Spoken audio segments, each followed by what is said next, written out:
bienvenue au musée Matisse. Je suis Claudine Gramont, la directrice du musée, et je vais vous expliquer en quelques mots qu'est-ce que le musée Matisse. Alors le musée Matisse est un musée unique au monde.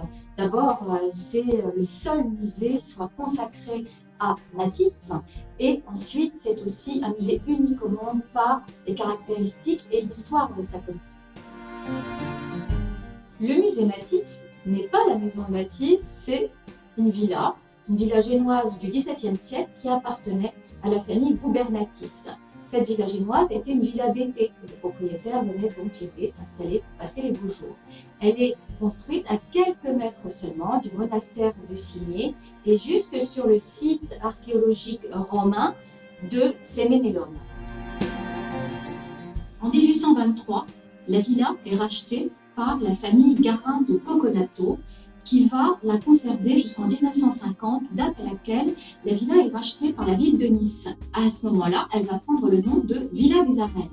En 1963, la ville va décider d'y installer la collection Matisse. C'est ainsi que la maison va devenir le musée Matisse.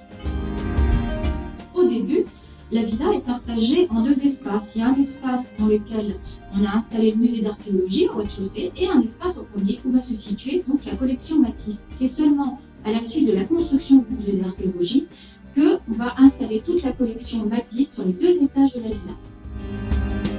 La collection va s'agrandir. On va donc construire une nouvelle aile au musée. Cette construction sera confiée à l'architecte Jean-François Baudin et elle va s'élaborer jusqu'en 1993. La collection du musée est exceptionnelle parce qu'elle vient de l'atelier de l'artiste. D'abord, en 1953, Matisse va donner un ensemble d'œuvres à la ville de Nice et notamment l'œuvre principale, une des œuvres principales de la collection, La nature morte grenade. Par la suite, la collection va être constituée de donations successives faites par les héritiers Matisse entre 1963 jusqu'à la plus récente, en 2011, avec la donation de la grande céramique de la piscine qui est installée depuis au sous-sol du musée. Le parcours des collections va vous permettre de jalonner toute l'œuvre de Matisse, de son premier tableau de 1890 jusqu'aux dernières grandes gouaches découpées. Le parcours des collections va vous permettre aussi de découvrir tous les différents médiums qu'a pu explorer l'artiste durant sa carrière. On va évidemment avoir des peintures, mais on aura aussi des dessins, des œuvres graphiques et la sculpture, puisque nous avons au musée la quasi-intégralité de l'œuvre sculptée de Matisse.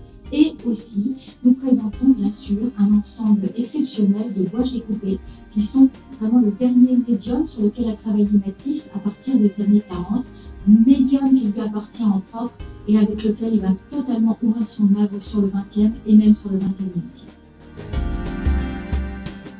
Le musée Matisse a aussi pour particularité de conserver une grande partie des objets qui étaient dans l'atelier de Matisse. Alors ces objets, ils ont une âme, ils sont des acteurs, comme disait Matisse, ils appartiennent vraiment à la création, ce sont des sources d'inspiration. Alors ces objets, ce sont soit des fauteuils, du mobilier, mais aussi des textiles qu'il collectionnait, ou bien encore des œuvres d'art extra-occidentales, asiatiques, africaines, océaniennes.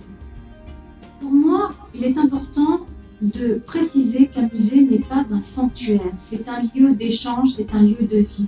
Et justement, Matisse est un artiste qui travaille beaucoup sur le dialogue, sur l'ouverture. Donc notre objectif a été justement de replacer dans ce musée la vie et l'ouverture. Donc quand vous allez visiter le musée, vous allez donc apprendre des choses sur Matisse, et comme le rencontrer. Donc vous allez pouvoir non seulement découvrir son œuvre, découvrir son intimité, sa création, mais aussi le voir à travers des enregistrements audiovisuels et même l'écouter.